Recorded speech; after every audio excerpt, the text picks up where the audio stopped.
UCLA 27-17, so that makes the record for UCLA 1-1 as they take down San Jose State. Richard Brijo, 12 of 23, 145 yards and a touchdown. Derek Coleman seals the deal. Now it's time to focus on the Longhorns. Well, they're pretty athletic. I mean, they're a tremendously talented football team. I think they're, kind of searching with respect to who's going to be their quarterback. Defensively, we've got to play faster, and offensively, we've got to do a better job of hitting passes that are available to us. And if we'll do that, then we will be more efficient, stay on the field as we did in the fourth quarter, and take games over. And hopefully we can figure out a way to get that accomplished as early as this week. So let's get into the matchup coming up on Saturday with UCLA at home against your Texas Longhorns.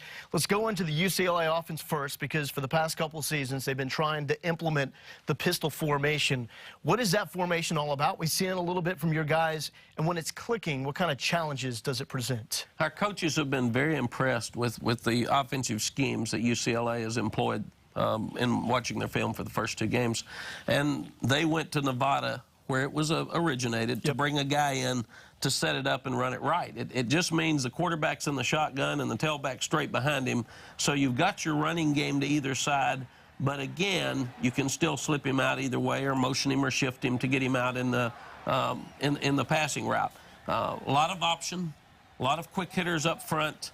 You've got to do a great job with your tackling fits. You've got to do a great job with your eye discipline, because if you start scraping a little bit wide, then Coleman or Franklin one will run right by you inside, and if you're not playing proper gap control, you're in trouble and can give up the big play. Well, let's go into that duo there at running back, Jonathan Franklin, Derek Coleman. Franklin 100 yards against Houston, Coleman 100 yards against San Jose State. They can rumble, but two very different type of running backs. When you have guys that are that thunder and lightning combination, what kind of unique challenges does it present to your defense? Well, I think what they've really got is lightning and big lightning, because Coleman looks like he can run fast, too. He's a big boy, and he can run. You're right. They are, but they do give you the change of pace.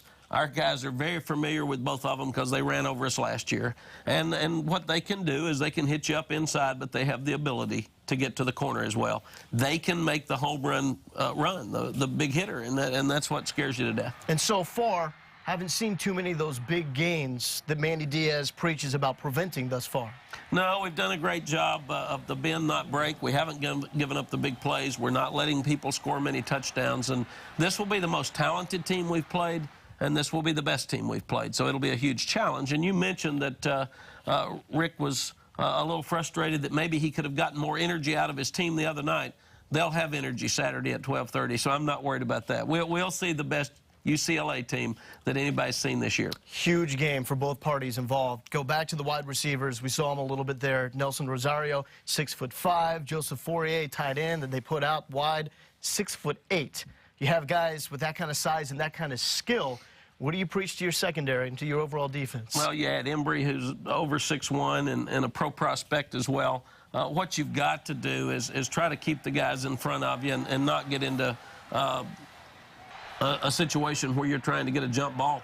6'8" is pretty tall for a 5'11" or 6-foot safety.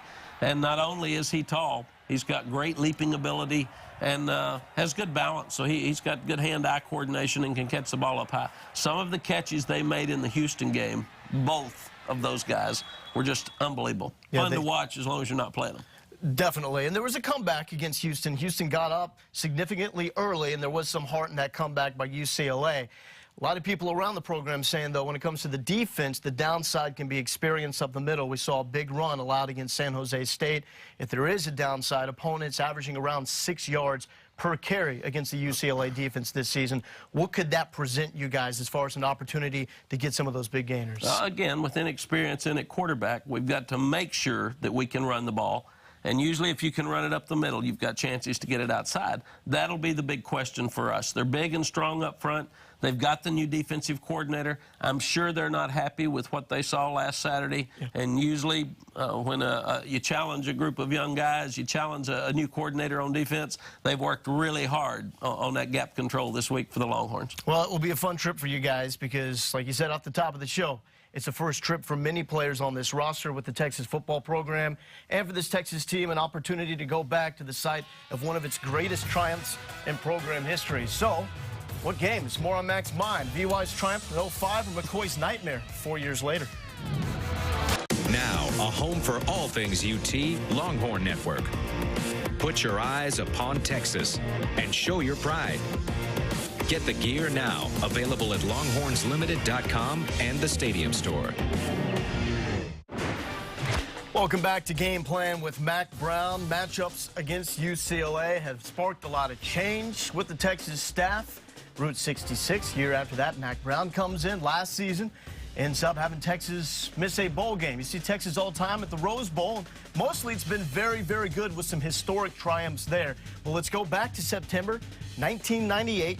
I believe your second game on the job here at Texas. Is that right? Yes, we had beaten New Mexico State 66-33 the first week, and I'll remember that some of our boosters, especially the old letterman that played on defense, said, "Boy, I'm glad you substituted a lot on defense, coach, and held New Mexico State to a little the second half." Who's that said, guy, "No, by the way?" I don't know who that young guy is. New Mexico State just moved it. So here we go, play number 1 UCLA with Ricky Williams in the Rose Bowl. My first trip to the Rose Bowl, and what a wonderful experience for us. They had a great football team. Cade McNown throwing the deep ball here for a touchdown. We're down 35-3 at halftime. A young guy named Major Applewhite came in because Richard Walton broke his finger early third quarter. And we come back and make it a 41-31 ball game. And then they stretched it out to 49-31 to end the game. How far has the Texas brand come since that second game in your career here? Well, we've come a long way. At the fact we'll go back to the Rose Bowl in the 05 Rose Bowl, come back again in 06, and then go back in 09 and playing for the upper end of what we all want to play for is significant when we talk about the progress we made from the 98 game until the 205 game. Well, let's go back to that Rose Bowl game against the Michigan Wolverines, because your team was under so much scrutiny with you guys getting that invite over the Cal Golden Bears. How much pressure was on your team coming into this monumental stage?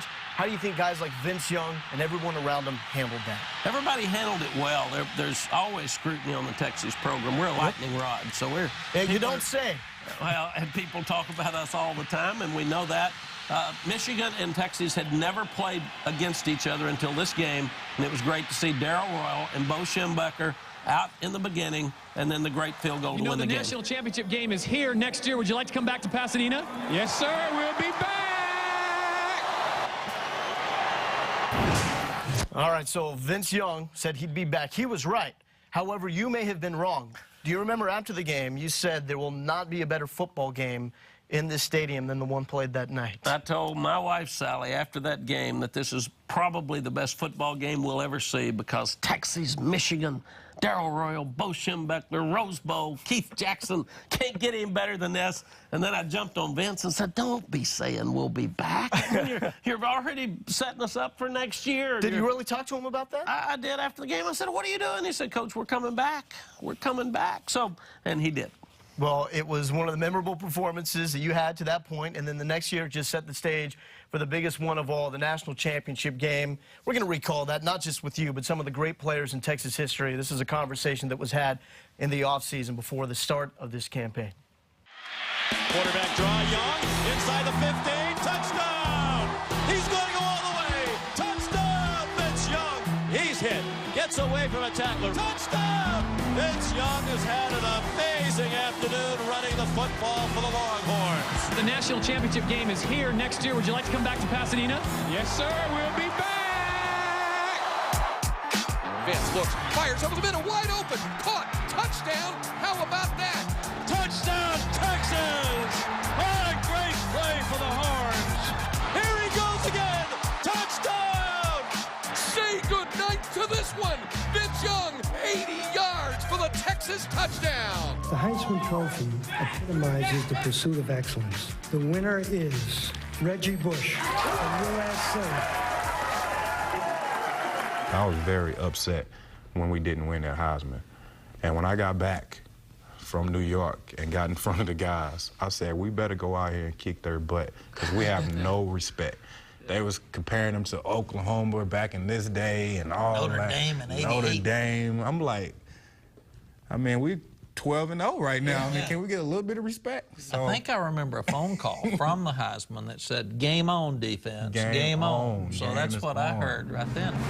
This football game has everything in it. I don't see how this game cannot be a great one. My only expression at this point is, we're going to play football. They're going to run it with White, and Lendale walks in. And boy, has he rolled up some touchdowns this season. Young's got it, going to run it. He pitched it out. Touchdown, Texas. Touchdown. Looked like he might have been down, but this shouldn't have been a touchdown. And he hands it this time to Taylor, and Taylor's got the ball, got daylight, and touchdown. So the Longhorns have exploded. The Trojans right now give it back to White, and he rams it into the end zone. Touchdown. Young's going to take off. Reaches for it. Touchdown. And so the Horns go back to the lead. This is so unusual to see SC in this position. 4th down and 1. Big play here, folks. Goes to White. Runs up the middle. That'll do it. Touchdown. 3 touchdowns tonight. Goes to the outside with it. Oh, it's around the corner. Touchdown. Airborne touchdown. Reggie Bush. My goodness. Got it going for it. Jarrett. Touchdown. SC scores to go up by 12. We've got Michael Griffin and Terrell Brown laying on the ground. One of them's got a broken arm, the other one's hurt his neck. And SC's sacking the bats. I mean, they're giving out hats and T-shirts over there, and it is a done deal. And this one walks down and says, hey, Coach, we're fine. We're fine, baby. We're going to go win this thing. And I actually thought, have you been watching? I don't know what you missed out there, but it doesn't look good right now.